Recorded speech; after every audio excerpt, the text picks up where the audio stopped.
Chapter 18. As they left history class on Thursday morning, Cheryl handed Bullitt a copy of the school paper. "Take a look at the editorials," she told him, then added, "If you can read, this one will really get them going. I can barely wait to see what they do about it. He's really nailed them on this one." Bullitt read it at the start of the next class, opening the 6-page paper to the editorial page and folding it back before putting it on his desktop. A buried incident for Tamar Shipp. They discovered the incident one morning, going to work. There were a few of them who came upon it simultaneously, all of them wearing light gray suits and carrying the rules rolled up in their pockets, sticking out. All of them with polished shoes, their shoelaces tied into neat, manly bows. The incident looked terrible, lying there on the roadside. It was almost unrecognizable. Was it black, or a little black incident? Or was it white, a white one? Or red, or blue? Nasty. They knew it was nasty. They took the rules out of their pockets and unrolled them. For a long time they tried to find out what the rules told them to do, because what the rules said wasn't what they wanted to do. Then for a long time they stood, all around, looking down at the disgusting little incident which was just lying there. They really wanted to go away and pretend they hadn't seen it, pretend they had gone to work down the other road that morning, or driven by so important and fast they couldn't possibly have noticed. "What if?" one said. "And what if?" another answered. "What if? What if?" So they pushed it out of sight and buried it in the dirt by the wayside, covering it over with leaves. The first thing they did when they got to work was to wash their hands. "Phew," they said, "that was close. Phew." The buried incident rotted peacefully away until the children came along. Curious, the way children are, and not knowing any better, they pushed the leaves away and dug around in the dirt until they could see what it was. "Ugh," they said, "I don't like it. I don't want it." Some of them vomited. Some of them poked at it with sticks to show how brave and clever they were. Scientific-minded children picked up little pieces of it to take home and study. Bullies threw stones at it. A few girls cried a few tears. When the men walked past in the evening, they could see that the grave had been tampered with. "Where is the dog who has done this?" they demanded in big voices. "Mad dog! Animal control! Rabies!" they called out. And the incident rose up, its bones strung together, its half-rotten flesh even harder to identify. The buried incident rose up, crawled out of its grave, and waved its arms at them. Bullitt returned the paper to Cheryl as she went into the lunchroom. She looked surprised to have it put back into her hands. "Thanks," he said. She added it to the pile she was carrying to pass out. As he went by the table where Tommy sat, Bullitt stopped to say, "Not bad." Tommy smiled happily up at him. "You're just jealous." He looked pleased with himself. Somebody called Tommy's name, and Bullitt moved on to sit with the Wimps. He watched the groups by Tommy's table all during lunch. People, both black and white, came by to say things that made Tommy smile.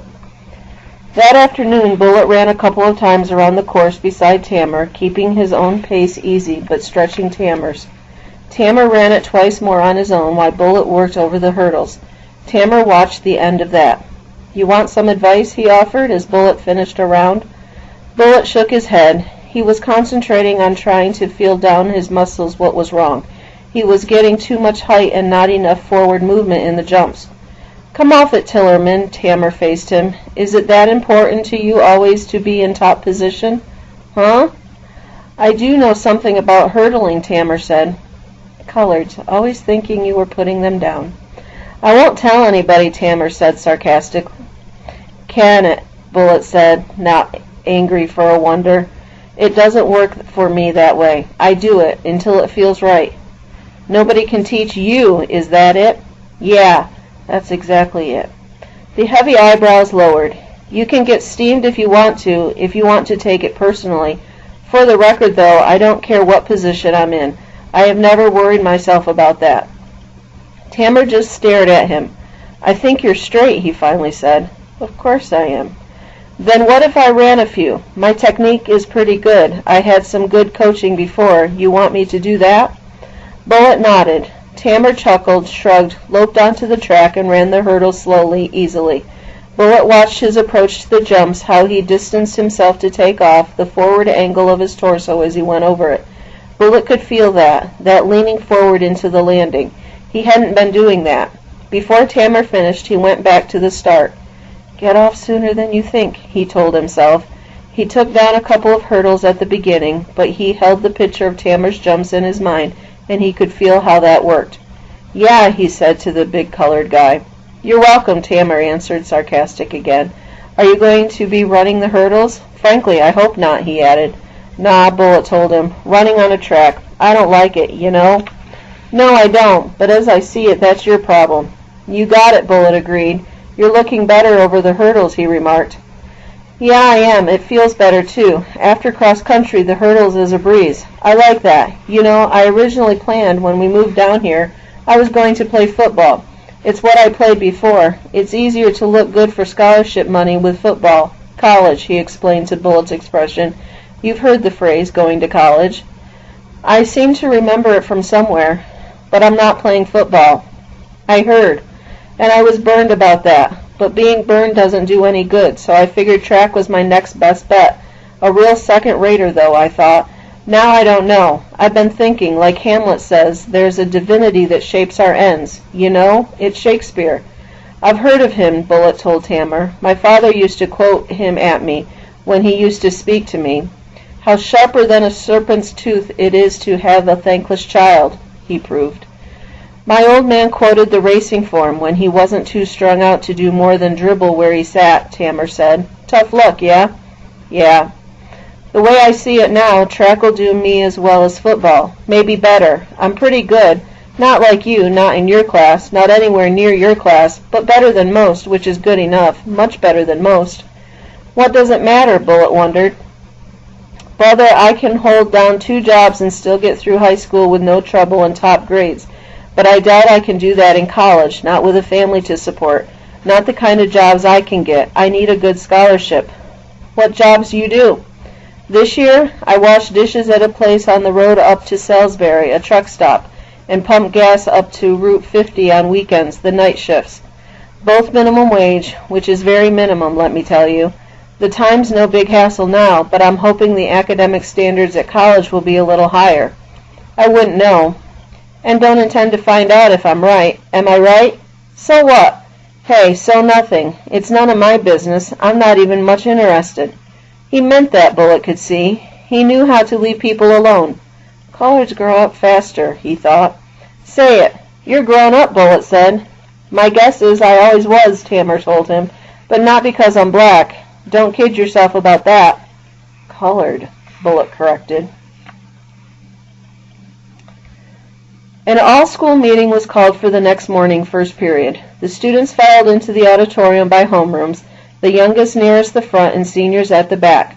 Jackson, who was in Bullitt's homeroom, slouched down in his chair next to Bullitt and leaned over to remark, "The shit has truly hit the fan. Just what we expected, right?" Bullitt didn't answer. "This'll be fun," Jackson decided. Once the students were settled, the administrative officers filed onto the stage and took their seats in a long row at the center of the stage, behind the podium where a microphone had been set up. The principal stood at the microphone with the 3 assistant principals behind him, as well as the school supervisor and the heads of departments with their blue grade books and gray attendance books on their laps. The rest of the teachers sat at the end row seats. A few stood by the 2 sets of doors leading into the auditorium. The adults watched the students, their eyes roving over the noisy auditorium, looking for signs of trouble, keeping guard. The principal cleared his throat, waited for silence to fall, and started to speak. His voice, magnified by the microphone, came at them from speakers mounted along the wall. "Boys and girls," he said. Bullitt settled back. He might as well get a little sleep, or try to. "I'm sure that you have a good idea about why I've called this assembly. I hope you will forgive me for making it impossible for you to get to your first period classes." He waited for a ripple of laughter that did not appear. Bullitt opened his eyes. It might be interesting after all. "I have decided that the best way to deal with a problem we all face, do you hear that? We all face it. It is a problem for all of us. The best way to deal with it is in a public hearing. That is the purpose for which we are gathered here this morning. Let me begin by calling up to the stage Thomas Leeds. Thomas? Tommy got up from a seat in the front row among the 8th graders. He looked clean and neat and composed. He'd known this was going to happen. Besides Bullitt, Jackson clapped his hands loudly and slowly. All the time Tommy was getting up on stage. Nobody else made any sound. Tommy stopped a few feet away from the podium and the principal. Jackson stopped clapping. Tommy let his arms hang at his sides for a few seconds. He shoved his hands into the pockets of his khakis. He took them out and put them behind his back. The principal waited. Tommy shifted his weight from leg to leg. Finally, the principal turned back to the microphone. Most of you already know Thomas, but at the risk of being repetitive, I'll introduce him. Thomas is the editor of our school newspaper, the Crimson Blade. He was elected last spring to this position, elected by you. The faculty approved the election. The faculty felt, as you did, that Thomas was worthy of the responsibility his position gave him. We all felt we could trust Thomas to represent all of our opinions fairly to the public. Do you think I'm being foolish to mention the public? Remember, boys and girls, that at this time in history, any public school is in everyone's eyes. We are all responsible, especially at this time, responsible not only to ourselves and every high school student across the entire country, but also responsible to future generations.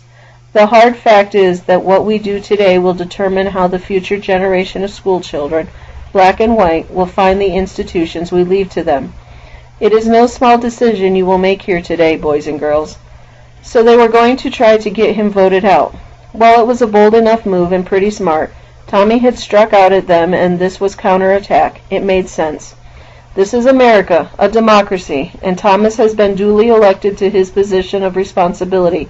We, he turned to make a gesture that included the adults sitting in a quiet row behind him, are seriously concerned about Thomas's use of this position. We are also, however, serious in our respect for anyone whom you have voted into office. We respect your votes. Therefore, we have decided we all need a hearing, where each side can present its case. At the end of this, we will ask you to vote again in your homerooms. The decision will be announced at lunchtime, and we pledge ourselves to stand by it, whatever it is. The audience shifted in its seats. Bullitt wondered if Tommy had figured that they would be so clever in their response. Thomas, you should, I think, be allowed to speak first. Are you ready to present your views? That surprised Tommy. He hadn't expected that, but he stepped up to the podium. My views are pretty simple, he said. Magnified the nervousness in his voice, made him sound much less believable than the most practiced speaker beside him. First, I think I have told the truth. He hesitated, waiting for some other words to come to him. I think that's important, to tell the truth. Really important. The truth is important. He stopped himself. Okay, second, I believe in freedom of the press because... He looked down, looked around. Without that, they can tell us anything, and we don't have any way of finding out the real truth. He studied his hands for a minute. I mean, if there is no freedom of the press, then there's no way for the truth to come out, if it is being kept hidden. He waited a few awkward seconds, then said, I guess that's all I have to say, but I really mean it. Jackson groaned softly. Tommy stepped aside again. He started to leave the stage, but the principal told him to stay, so he stood there, a few feet back, his hands behind his back. Is that everything you wanted to say? The principal asked. Tommy's flushed face nodded. Are you sure? I don't want anyone to think we have cut you off short. Tommy nodded again. The principal turned back to the auditorium. It seems to us that there are some important principles involved here that have not yet been mentioned. The first is the idea of playing by the rules. For all the years I can remember, there has been a well-known rule that all articles for the paper are reviewed and approved by a faculty advisor. Since the school is ultimately held responsible for everything that appears in the newspaper, and by school in this case I mean the school officials, it seems only fair that this rule should be respected. Your editor has not done this, which constitutes a serious breach of faith. The editorial in question was deliberately not shown to the advisor. In fact, a false editorial was given to her for her approval.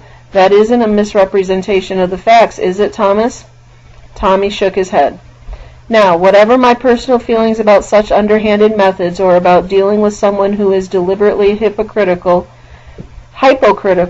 such as a breach of trust of the position, trust placed by you, should not go unnoted. Second, we are, as you well know, at a critical time in our nation's history. It is all too easy to destroy, in the unconsidered heat of the moment, what it has taken generations to build. We must, especially at this time, be able to take the long view. We must, all of us, think not about our immediate needs or feelings, but about the greater good, the higher purpose. The greater good is peaceful and full integration of the colors, so that each man and woman can be genuinely equal among his fellows. The higher purpose, well, education is our purpose here, to give you the tools you will need to be able to become self-supporting as well as to function as responsible citizens of the democracy that nourishes us all. It is easy, too easy, to inflame an already dangerous situation. Nothing is easier. It is easy to take advantage of the feelings of others, to stir others up to fever pitch. It is especially easy for a young man of talent to do so, and Thomas is a young man of talent, or else you would not have honored him with the position he holds. But how has he used this talent and position? I am personally saddened by this, because unlike some of our unfortunate neighbors to the west, this high school has been spared much of the destructive efforts of what is going on around the country. The destructive effects of what is going on around the country. Tommy seemed to wake up and become agitated. "Hey, hang on," he said. "Excuse me, Thomas, you had your time to speak. I would prefer not to be interrupted." Helpless, Tommy withdrew into silence. I will mention only one example. The hallways at Anne Arundel County Schools had police guards stationed in them.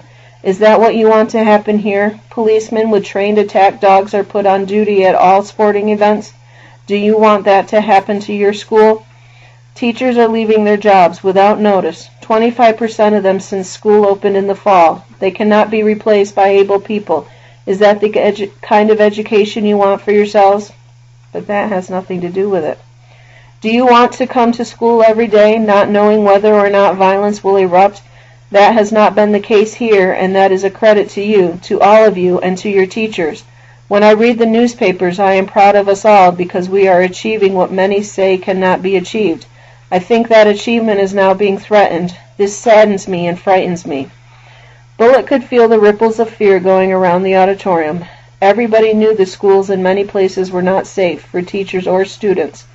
Tommy looked like he wanted to say something, but the principal silenced him with a glance.